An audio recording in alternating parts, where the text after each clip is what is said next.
हे दोस्तों, क्या हाल है आप लोगों के। अस्सलाम वालेकुम, नमस्ते, सत श्री अकाल।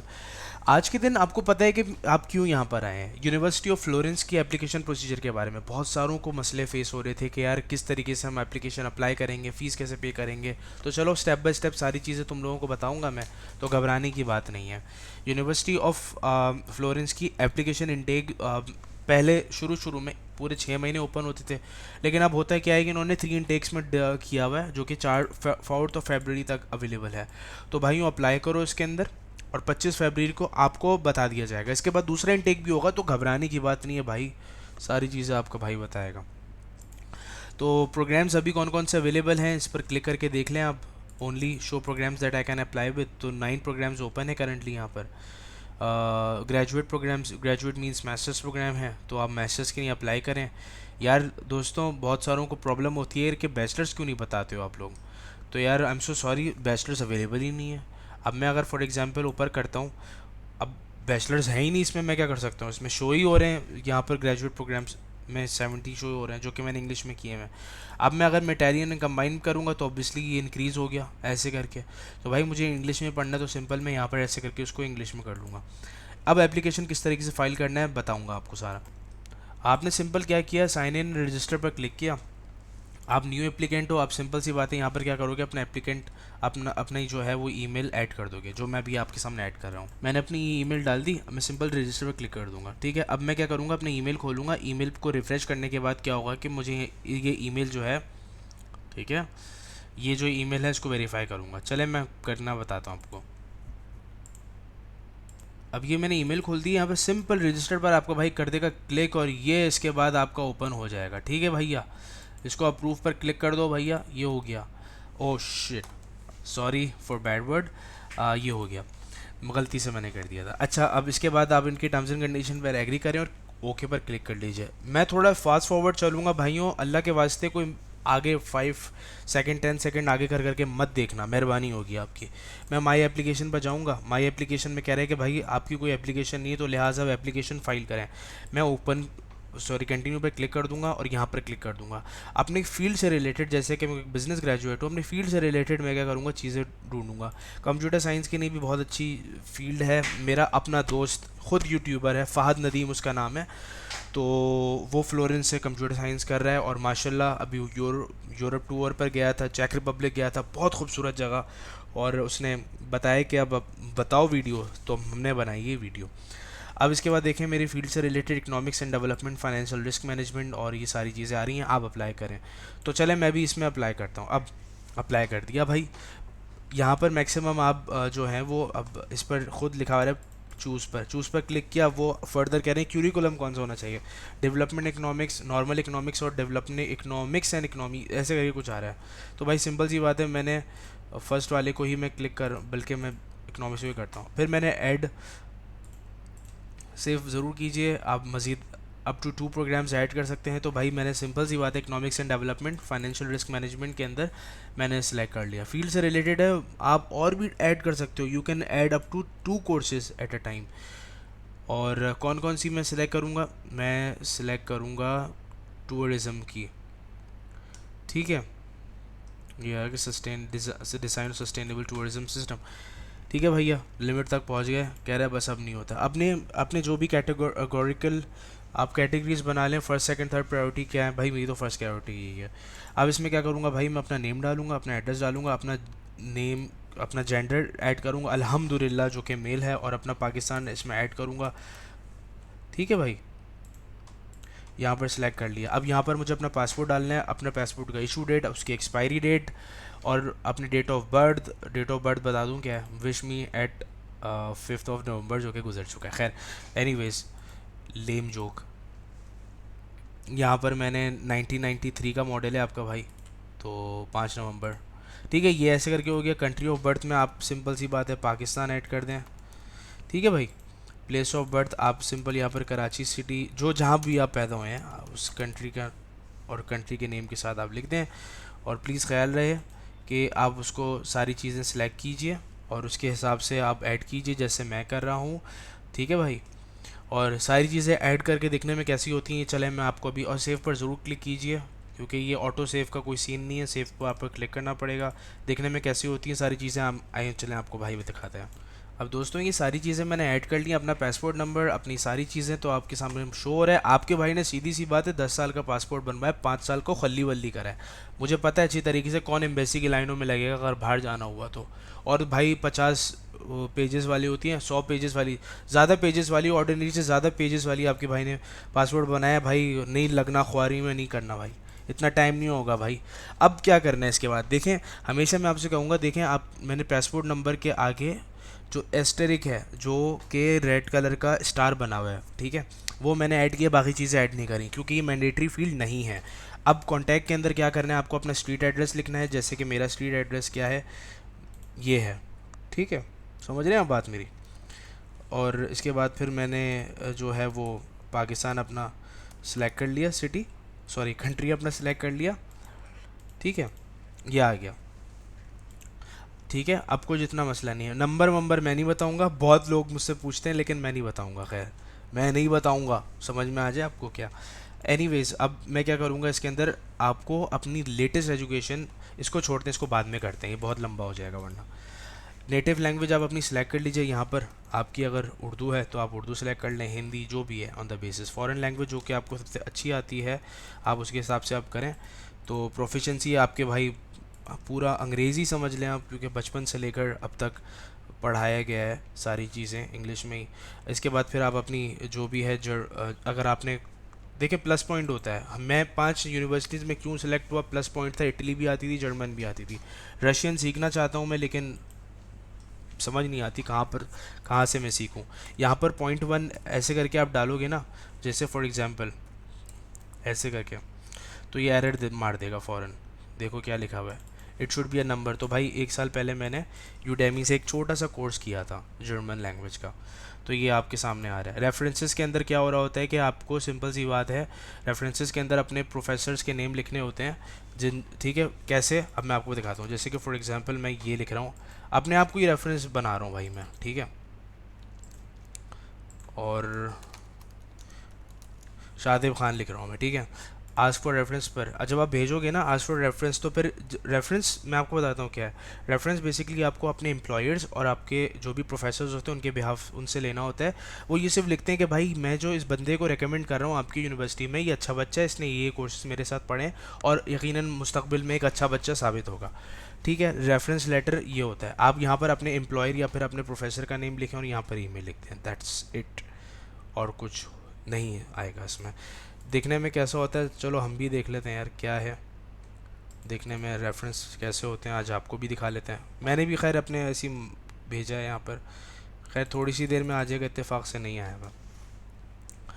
तो ये अब ये हो गया। अब लिखे हुए reference not yet inserted, invitation is been delivered, invitation उनको सेंड कर दिए गए। देखने में ऐसा होता है कि आप अपनी कीमती राय से आगाह करें हमें, समझ में आई बात। तो यहाँ पर जो आपके जिन लोगों को आप रेफरेंस भेजोगे वो दिखने में कुछ इस तरीके से आपके पास आ रहा होता है, ठीक है। इस पर क्लिक करके जो जो होता है इनके पास ये खुल जाता है कि आप उनका नेम आता है, उनका पोजीशन, उनकी email, evaluation, yes yes, good good, tick tick tick tick tick tick, सारी चीज़ें इसमें ऐड करनी होती हैं। और तो और ये इसमें छोटी बहुत चीज़ें तो दिखने में देखो दोस्तों ऐसा होता है। तो अपने प्रोफेसर जो के होते हैं बड़ी उम्र वाले, उनको भी बता सकते हो, कितना मुश्किल नहीं होता। अब इसके बाद हम आते हैं डॉक्यूमेंट्स की तरफ। डॉक्यूमेंट्स पे पहनने से फर्दर जाने से पहले हम मेडिकल इन्फो के बारे में बताते हैं। अगर आपको कुछ मसला है तो आप ज़रूर उसमें लिख दीजिए, you are disabled, you have a hearing impairment या फिर कोई ऐसी डिसेबिलिटी, तो फिर आप उसमें लिख दीजिए if you don't have any sort of issue, कोई मसला नहीं है। यूनिवर्सिटी वेबसाइट से मुझे पता चला था, आप इसके अंदर क्या लिखोगे, मतलब यूट्यूब का चैनल मेरा लिखोगे, लिखना चाहो लिख दो, कोई मसला नहीं है। खैर यूट्यूब का चैनल लिख डाल दो मेरा इंफॉर्मेशन सोर्स, क्योंकि मैं ही आपको प्रोवाइड कर रहा हूँ। अब इसके बाद देखें क्या क्या आ रहा है। अब मैंने अब आखिर के अंदर सारी चीज़ें हो गई, गुड हो गया। यहाँ पर क्या है कि जब आप कोई डॉक्यूमेंट अपलोड कर रहे होते हो ना, तो ये सारी की सारी चीज़ें यहाँ पर अपलोड हो रही थी। फॉर एग्जांपल मैंने ऐसे करके एक डॉक्यूमेंट अपलोड कर रहा हूँ रैंडमली, तो यहाँ पर एक डॉक्यूमेंट अपलोड हो गया जो कि आप डिलीट मार सकते हो बहुत आराम से। अब होता है क्या है कि चेकलिस्ट के अंदर ना लिमिटेड डॉक्यूमेंट्स होते हैं। फॉर एग्जांपल अगर मुझे लैंग्वेज प्रोफिशिएंसी सर्टिफिकेट चाहिए होता है, ठीक है, इन तमाम प्रोग्राम्स के अंदर ही मुझे लैंग्वेज प्रोफिशिएंसी सर्टिफिकेट चाहिए होता है। तो आप उसको सिलेक्ट कर लीजिए। जैसे कि I have attach sufficient proof, सबसे पहले आपको अटैच करना होता है। इसका अटैच कैसे करते हैं, इस पर आपने क्लिक किया। क्लिक करने के बाद एक न्यू विंडो ओपन होती है। न्यू विंडो के अंदर आप जाएंगे। जाने के बाद फिर आपको क्या करना पड़ेगा, वो डॉक्यूमेंट जो होगा वो ढूंढ जो भी आपकी फ़ोल्डर वगैरह आपने जो बनाए हुए हैं उसके अंदर, और फिर आप उसको अपलोड कर दोगे, जो कि दिखने में ऐसा आपके सामने आ रहा है। ठीक है। अगर आपने आइल्स टोफल किया है तो वेल एंड गुड, आप फर्स्ट वाले को क्लिक कीजिए। अगर आपने पिछला बैचलर्स कंप्लीट किया है, जो जो मीडिया इंस्ट्रक्शन सर्टिफिकेट आपके बने हुए हैं, तो आप इसको क्लिक कीजिए, जो कि मैं भी कर रहा हूँ। ठीक है। जो डॉक्यूमेंट सक्सेसफुली अपलोड हो जाएगा वो टिक पे शो हो जाएगा। इसी तरीके से अंडर ग्रेजुएट से रिलेटेड वो आपसे कह रहे हैं कि आप डिग्रीज़ वगैरह लगाएं, तो मैंने डिग्री ट्रांसक्रिप्ट वगैरह सारी चीज़ें मैं इसमें अभी लगा देता हूँ। ऑलराइट, ठीक है। ये सारी की सारी चीज़ें मैंने अपलोड कर दी और लेट्स देखें आपके सामने अपलोड हो रहा है ये। मतलब यूनिवर्सिटी एंट्रेंस क्वालिफिकेशन से मुराद ये होता है कि तमाम बैचलर्स डिग्री वगैरह सारी चीज़ें मैंने की हुई हैं। आई हैव अटैच्ड मेरे ऑल डॉक्यूमेंट्स जो जो आपकी इशू हुए हैं तो आप कर लीजिए। अगर आप कहीं पढ़ रहे हैं तो फिर आप इस पर क्लिक कर लीजिए, वैसे मैंने यहाँ पर कर दिया। तो देख रहे हैं आपके सामने ट्रांसलेशन ऑफ डॉक्यूमेंट्स। ये कह रहे हैं कि भाई आपके जो डॉक्यूमेंट्स हैं वो इन लैंग्वेजेस के अंदर होने चाहिए, इंग्लिश, फ्रेंच, इटालियन, स्पेनिश। ठीक है। तो मैंने जो डॉक्यूमेंट्स लगाए हैं वो इंग्लिश लैंग्वेज में तो हैं, तो सिंपल सी बात है, I have attached translation of the documents, original documents are in the same. बस ख़त्म। यहाँ पर मैंने इस पर क्लिक कर दिया, ट्रांसलेशन ऑफ डॉक्यूमेंट्स टिक हो गया। मैंने रेफरेंस के बारे में ऑब्वियसली भेजा था, तो मैं सिंपल यहाँ पर क्लिक कर दूंगा। अब मुझे लगाना है इसके साथ पासपोर्ट। पासपोर्ट के लिए फिर वही, इस पर जब आप क्लिक करेंगे वो आपसे पूछेगा कि भाई ये डॉक्यूमेंट जो हैं वो सारे के सारे कहाँ पर हैं। तो फिर आप सिंपल यहाँ पर लगा दीजिए। याद रहे कि आप पीडीएफ फॉर्मेट के अंदर इसको अपलोड करें, और फिर यहाँ पर आप जब आप अपलोड कर दें तो आप सिंपल यहाँ पर क्लिक कर दें। सिलेबस से मुराद ये होता है कि जो जो कोर्सेज़ आपने अपने पिछले एकेडमिक प्रोग्राम में पढ़े हैं ना, वो ये हमेशा मास्टर्स के लिए अक्सर पूछते हैं। तो मैंने भी एक अपना बनाया हुआ था बीबीए का, जो जितने भी नंबर ऑफ़ कोर्सेज़ मैंने पढ़े थे वो सारी चीज़ें मैंने इसमें एक बहुत बड़ी से जो था वो फॉर्मेट उसके अंदर मैंने बना दिया था। जैसे कि ये हमारे सामने आपके सामने शो हो रहा है कि मैंने क्या क्या चीज़ें पढ़ी थी। खैर, तो अब ये दूसरा पेज है, आप देख सकते हैं अच्छी तरीके से। ये वो कोर्सेज हैं जो कि मैंने कंप्लीट किए थे, मतलब ये जितने भी नंबर ऑफ़ 4 साल के जो भी प्रोग्राम्स था। अब मैंने जब अपलोड कर लिया तो मैंने यहाँ पर सिंपल क्लिक कर दिया, ये टिक में शो हो गया। रेफरेंसेस से रिलेटेड मैंने पूछे थे, जब मुझे रेफरेंसेस मैंने अभी तो मैंने मांगे हैं, जब मुझे रेफरेंसेस मिल जाएंगे ना तो एक नोटिफिकेशन आएगी कि यार आपका रेफरेंसेस प्रोवाइड कर दिया गया है। तो ये रेफरेंसेस जो होगा वो टिक में खुद ब खुद आप कर सकते हो, लेकिन मैंने मांगा हुआ है तो मैं ऐसे ही लिख रहा हूँ यहाँ पर। अब इसके बाद क्या करना है दोस्तों, मोटिवेशन लेटर के ऊपर। अगर आपको मोटिवेशन लेटर से रिलेटेड वीडियो देखना है तो आप यहाँ देखिए, एक बहुत अच्छी कंप्लीट डिस्क्रिप्टिव वीडियो मैंने बताई है, और एक सैम्पल लेटर ऑफ मोटिवेशन भी मैंने अटैच किया हुआ है, जिसके ज़रिए आप देख सकते हैं दिखने में होता कैसा है। आपको लेटर ऑफ मोटिवेशन लिखना है कि भाई आपने फ्लोरेंस क्यों सेलेक्ट करी, आपने इटली क्यों, ठीक है, यूनिवर्सिटी ऑफ फ्लोरेंस क्यों सेलेक्ट करी, यूनिवर्सिटी ऑफ फ्लोरेंस में आपने ये जो है इकोनॉमिक्स एंड डेवलपमेंट क्यों सेलेक्ट किया, उस इकोनॉमिक एंड डेवलपमेंट में क्या ऐसी चीज़ थी जो कि डिफरेंट यूनिवर्सिटीज़ के सेम प्रोग्राम से कम्प्लीटली डिफरेंट है। आप ये सारी चीज़ें इसमें मेंशन कर दें। That's it. मैक्सिमम 700 वर्ड्स का होना चाहिए। अच्छा, ये ऑप्शनल बोल रहे हैं, खैर तो इतनी कोई टेंशन की बात नहीं है। जो जो प्रोग्राम्स, जो जो मैंने डॉक्यूमेंट्स देखे आपके सामने, जो जो मैंने डॉक्यूमेंट्स पर जब क्लिक किया तो ये वो तमाम डॉक्यूमेंट्स हैं जो कि यहाँ पर अटैच हो गए हैं, शो हो रहे हैं, जो कि मैंने अपलोड किए हैं। अगर मैं फर्दर कुछ और ऐड करना चाहता हूँ, फॉर एग्जांपल मैं आपसे कहना चाह रहा हूँ, अगर मैं कोई एम्प्लॉय सर्टिफिकेट जो कि मेरा अप्रेजल जो कि एम्प्लॉय रिकग्निशन सर्टिफिकेट होता है, या फिर कोई अच्छी बात होती है, तो मैं यहाँ पर भी लगा सकता हूँ कि भाई मेरी परफॉर्मेंस की वजह से मेरा जो है वो, मुझे ओवरवेलमिंग परफॉर्मेंस की वजह से बहुत अच्छा उन लोगों ने मुझे प्रमोट किया था, एक्सेट्रा। ये तो सारी चीज़ें आपको उम्मीदें समझ में आ गई होंगी। अब हम बात करते हैं सबसे आखिर के अंदर, एजुकेशन। हमेशा मैं एजुकेशन आखिर में समझाता हूँ, उसका एक रीज़न ये होता है कि यार, और हाँ, लास्टिंग सेव ज़रूर क्लिक करें, सारी चीज़ें सेव हो गई, क्योंकि ये बहुत टाइम कंज्यूमिंग होता है। आपको हमेशा ना रीसेंट एजुकेशन, यानी कि अगर आप मास्टर्स के लिए अप्लाई करें तो आप बैचलर्स, इंटरमीडिएट और स्कूल ऐसे करके आपको चलाना पड़ेगा। अगर आप इंटरमीडिएट किए में तो आपको सबसे पहले इंटरमीडिएट रखना है, उसके नीचे आपको क्या रखना है, बैचलर्स प्रोग्राम। तो सिंपल सी बात है, आप यहाँ पर लेवल ऑफ एजुकेशन पर क्लिक करें, बैचलर्स प्रोग्राम यहाँ पर लिखें, आप अपनी यूनिवर्सिटी का नंबर नेम ऐड करें, प्रोग्राम नेम ऐड करें, जो डिग्री आपको मिली है वो ऐड करें, उस डिप्लोमा डेट जिस वक्त आपको इशू की गई है। देखें, आपके भाई को सब पता है कि 17 सितंबर 2019 को आपके भाई को इन्होंने डिग्री अवार्ड कर दी थी। खैर मैं कॉन्वोकेशन में नहीं गया, वो एक अलग मेरे रीज़न थे मुख्तलिफ।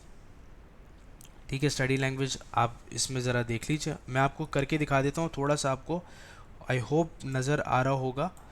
और कंट्री अगर मैं देखूँ, सिलेक्ट करूँ यहाँ पर, तो यहाँ पर मेरे सामने मुख्तलिफ़ कंट्री आ रही हैं, तो हम यहाँ पर पाकिस्तान कर सकते हैं सिलेक्ट। ठीक है, जैसे मैं आपको भी बता रहा हूँ।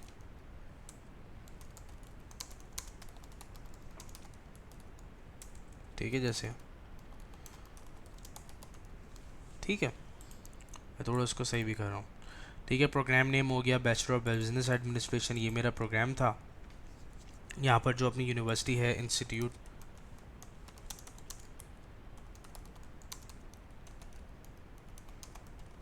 ठीक है, ये हो गया। ओके, तो आप सिंपल यहाँ पर देख सकते हैं। अब मैंने क्या किया, उस पर मैंने कर दिया सेव। अब मैं क्या करूँगा, इसको ऐड करूँगा इंसर्ट न्यू ब्लॉक पर क्लिक करके। अब मुझे क्या ऐड करना है, देखें इसमें कोई इसमें पहले तो बता चलूँ, इसमें कोई स्कूल का तो नहीं लिखा हुआ, तो ये प्री एजुकेशन कहते हैं स्कूल को, लेकिन ज़रूरी नहीं है, ज़्यादा ऐड मत करें हम। आप सेकेंडरी स्कूल पर क्लिक कर दें। ठीक है, अब सेकेंडरी स्कूल का क्या, फॉर एग्ज़ाम्पल ये मैंने ऐड कर दिया। ठीक है, जो है, अब मैंने इंटरमीडिएट इसमें लिख दिया क्योंकि ये प्रोग्राम का नेम था। ठीक है, और हायर सेकेंडरी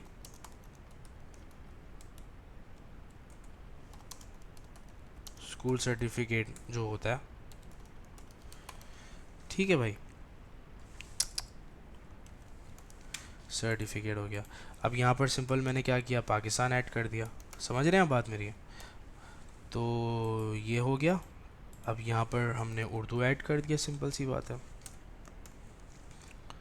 ठीक है, अब ये डिप्लोमा इशू कब हुआ था, जो भी आपकी जिस वक्त आपको इंटरमीडिएट की सर्टिफिकेट मतलब मार्कशीट मिली है, आप वो ऐड कर दो, सिंपल सी बात है।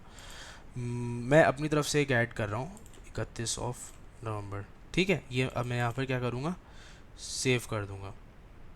ओके,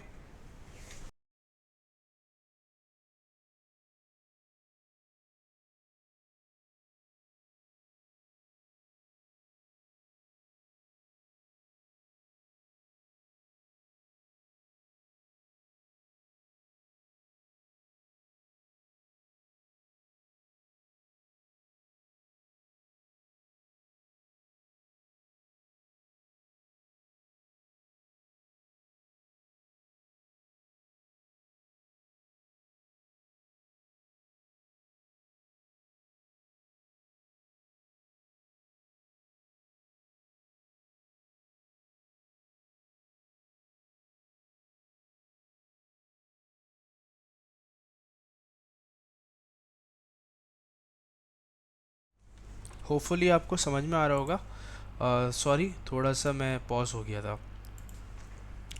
ये हो गया आसान सा तरीक़ेकार यार, कोई मसला नहीं है, इतनी बड़ा कोई रॉकेट साइंस नहीं है। अब एक चीज़ आपको मसला आता है कि यार एप्लीकेशन फ़ीस का क्या मसला है।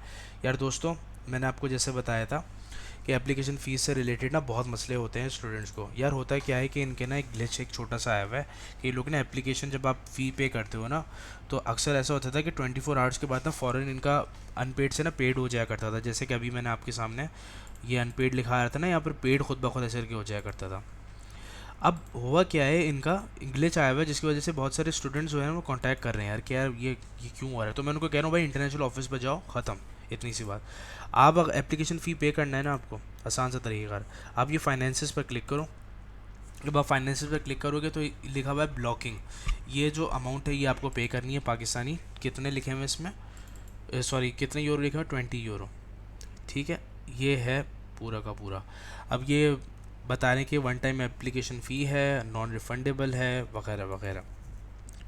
होपफुली आपको समझ में आ गया होगा। और मज़ीद मैं आपको बताता हूँ थोड़ा सा। तो अब ये बस आखिरी स्टेप है जो जिसके हवाले से मैं एक जो है वो आपको कंप्लीट एक वीडियो नेक्स्ट बनाकर दिखा दूँगा। ठीक है, तो अब ये है कि इनकी जो डेडलाइन दी हुई है ना 5 फ़ेब है। मुख्तलिफ इनके प्रोग्राम्स की ना डिफरेंट डेडलाइन है, तो आप ज़रा उसके अकॉर्डिंगली ना ज़रा बना लीजिएगा ताकि आपको इशू ना हो। मैं एक जो है वो डिलीट करके अब दिखा रहा हूँ कि यार डेडलाइन क्या चल रही है आपकी इसके अंदर। तो डेडलाइन यहाँ पर आपके सामने आ रही है, मुख्तलिफ इसमें डेडलाइन 4 फरवरी। तो भाई 4 फरवरी से पहले पहले करना है। मैं आपको नेक्स्ट वीडियो के अंदर ना एप्लीकेशन प्रोसीजर बता दूंगा कैसे है, क्योंकि अभी तक उन्होंने मुझे एप्लीकेशन प्रोसीजर सेंड नहीं करा है। तो दोस्तों ये था मेरी तरफ से। अगर आपको कुछ इशू होता है, इंटरनेशनल एकेडमिक ऑफिस इनका है, उस पर भी कॉन्टैक्ट करेगा। और घबराने की बात नहीं भाई कि यार अगर आप इस बार अप्लाई नहीं कर पाए तो आप कभी भी नहीं कर पाएंगे, नहीं, आप कर सकते हो बहुत ईजीली। तो दोस्तों मेरी तरफ से ये था एक छोटी सी वीडियो, देखने का बहुत शुक्रिया। प्लीज़ सब्सक्राइब के चैनल पर सब्सक्राइब करें, दूसरों से शेयर करें। शुक्रिया दोस्तों।